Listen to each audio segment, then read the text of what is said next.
Bismillahirrahmanirrahim. Assalamualaikum warahmatullahi wabarakatuh. Para siswa, jumpa kembali pada video pembelajaran yang kedua. Kali ini kita akan melanjutkan pembahasan tentang topik sifat koligatif larutan. Adapun KD yang kita pelajari adalah menganalisis fenomena sifat koligatif larutan, yaitu penurunan tekanan uap jenuh, kenaikan titik didih, penurunan titik beku, dan tekanan osmosis. Kemudian tujuan pembelajaran adalah: 1. Siswa dapat menghubungkan konsentrasi larutan dengan sifat koligatif larutan melalui perhitungan. Yang kedua, siswa dapat menjelaskan pengaruh zat pelarut terhadap tekanan uap pelarut, kenaikan titik didih pelarut, penurunan titik beku pelarut, dan tekanan osmosis. Mari kita bahas tentang sifat koligatif larutan. Sudah kita tahu bersama bahwa larutan itu adalah campuran dari dua zat atau lebih yang terdiri atas zat terlarut dan zat pelarut.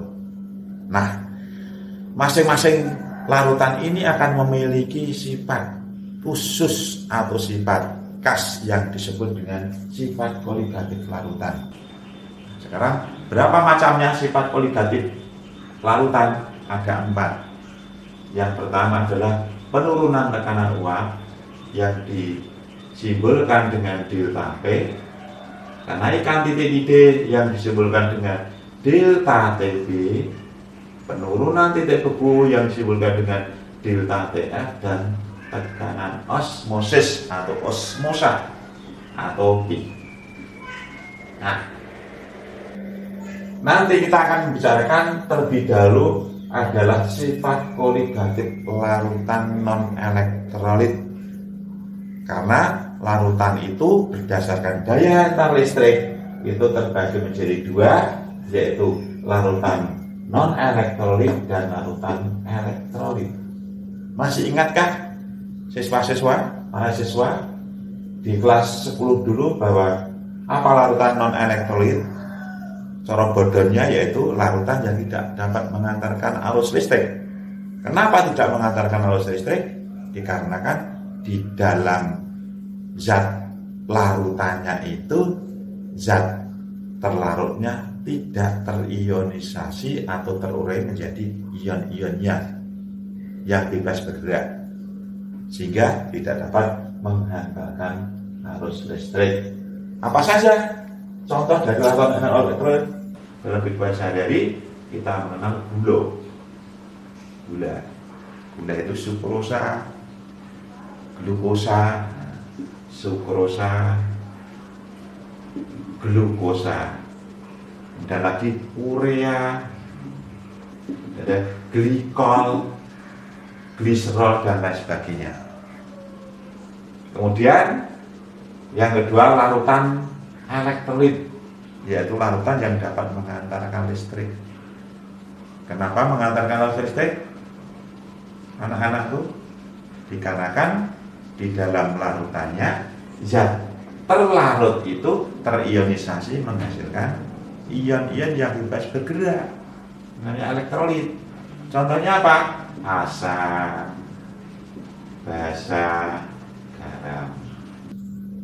Asam, basa, garam. Contohnya asam klorida, asam bromida, sulfat, nitrat, basa NaOH, basa KOH, basa BaOH, bakal, dan sebagainya. Garam, contohnya garam dapur, NaCl yang kita kenal. Ureoposet A, NH4, 2 kali SO4. Nah, sedangkan elektrolit itu terbagi menjadi 2, yaitu elektrolit lemah. Elektrolit lemah itu mengantarkan listrik. Lemah. Kenapa? Karena terionisasi sebagian. Jadi terionisasi sebagian. Kalau terionisasi sebagian, bagaimana jumlah ion-ionnya dalam larutannya? Sedikit. Nah, sedikit. Contoh adalah asam lemah. Asam lemah. Apa aja? Contohnya asam asetat, CH3COH, terionisasi sebagian, tanda panahnya 2, menghasilkan ion CH3COO- ditambah dengan H+. Nah, jumlah ion min dan plus ini di dalam larutannya sedikit, tapi digambarkan dengan tanda panah bolak-balik. Ada lagi, yaitu basa lemah. Basa lemah, maka saya ambilkan satu contoh. Amonium hidroksida yang dituliskan dengan rumus NH4OH. Ini terionisasi bagian, tanda panah 2, NH4 plus ditambah dengan OH-. Ini juga sama, jumlah ionnya sedikit. Karena jumlah ion sedikit, maka dinyatakan dengan derajat ionisasi alfa kurang dari 1, bahkan lebih kecil. Dan yang kedua adalah larutan elektrolit. Uap. Kenapa dinamakan dengan elektrolit uap? Karena terionisasi secara sempurna. Secara sempurna menghasilkan banyak ion. Bahkan zat yang di dalam larutannya itu semuanya terionisasi, tidak ada sisanya. Harga alfa sama dengan 1. Terionisasi 100%. Contohnya asam kuat, basa kuat, dan hampir semua garam. Asam kuat misalnya HCl, HBr, HI, H2SO4, asam HNO3. Basa kuat pada golongan 1A mulai dari natrium, natrium hidroksida, kalium hidroksida, rubidium hidroksida. Golongan 2 mulai dari kalsium, CaOH 2 kali, SrOH 2 kali, kemudian yang terakhir adalah BaOH 2 kali. Kemudian hampir semua garam, itu termasuk larutan elektrolit uap. Contohnya garam dapur adalah NaCl, Za, NH4 2 kali SO4 misalnya. Kemudian CaCl2 dan lain-lain. Inilah yang tergolong ke dalam larutan-larutan elektrolit. Kita bicara yang pertama adalah sifat koligatif larutan yang non elektrolit dulu. Non elektrolit. 1. Penurunan tekanan uap. Pernahkah kalian mendengar bahwa pada musim kemarau itu waduknya volume airnya menyusut? Kenapa menyusut? Kenapa berkurang? Dikarenakan terjadi penguapan pada musim kemarau. Kenapa menguap? Karena terjadi tekanan uap. Nah, sekarang apa tekanan uap itu? Tekanan uap adalah suatu tekanan yang menyebabkan zat cair itu berubah menjadi uap yang dipengaruhi oleh suhu tertentu, itu namanya tekanan uap. Nah, maka kita bicarakan dulu tentang air dulu. Nah, anak-anakku, ini ada gambaran partikel-partikel yang bening, artinya tidak diarsir hitam. Kemudian yang larutan diarsir, ada yang diarsir hitam. Khusus untuk yang air pelarut ini bening, tidak diarsir hitam. Artinya pelarut ini merupakan zat volatil. Volatil itu zat yang mudah menguap. Sedangkan yang diberi hitam-hitam itu non volatil. Sekarang kita perhatikan dulu yang pelarut. Pelarut pada suhu tertentu bahwa awalnya berupa cair, kemudian diberi suhu akan terbentuk gas. Kenapa kok bisa menjadi gas?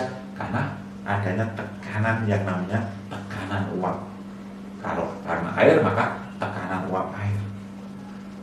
Kalau tekanannya tertinggi dan menghasilkan jumlah gas yang maksimal, namanya tekanan uap jenuh. Kalau air namanya tekanan uap jenuh air. Saya simbolkan dengan P0. Kemudian air ini saya beri zat terlarut berupa gula. Gula kita ketahui bahwa tidak akan menguap, namanya zat non volatil, jika terbentuk larutan gula. Nah, kalau kita panaskan bersamaan dengan air, kalau dilihat pada penjelasan ini, ternyata yang jumlah partikel yang membentuk gas itu lebih sedikit. Kenapa lebih sedikit? Dikarenakan adanya zat non volatil. Gula ini yang menarik partikel pelarut air untuk berubah menjadi uap, sehingga gula ini akan menghalang-halangi perubahan cair menjadi gas. Nah, maka akan berpengaruh pada jumlah partikel gasnya lebih sedikit, sehingga akan memiliki tekanan uap lebih sedikit atau lebih kecil daripada pelarut air. Ini saya lambangkan dengan P. Ya, kita bisa menjawab pertanyaan, apa pengaruhnya zat terlarut terhadap penurunan tekanan uap? Pengaruhnya adalah akan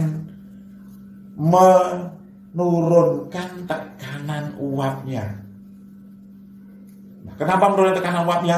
Dikarenakan terjadi tarik-menarik atau gaya tarik-menarik antara zat pelarut dengan zat terlarut, yang mana akan menghalangi perubahan dari perubahan zat cair menjadi gas, sehingga tekanannya lebih rendah daripada air. Nah, inilah yang disebut dengan penurunan tekanan uap, delta P. Nah, delta P diperoleh dari tekanan uap jenuh air P0 dikurangi dengan tekanan uap larutan. Ini nanti kalau kita mencari di dalam perhitungan.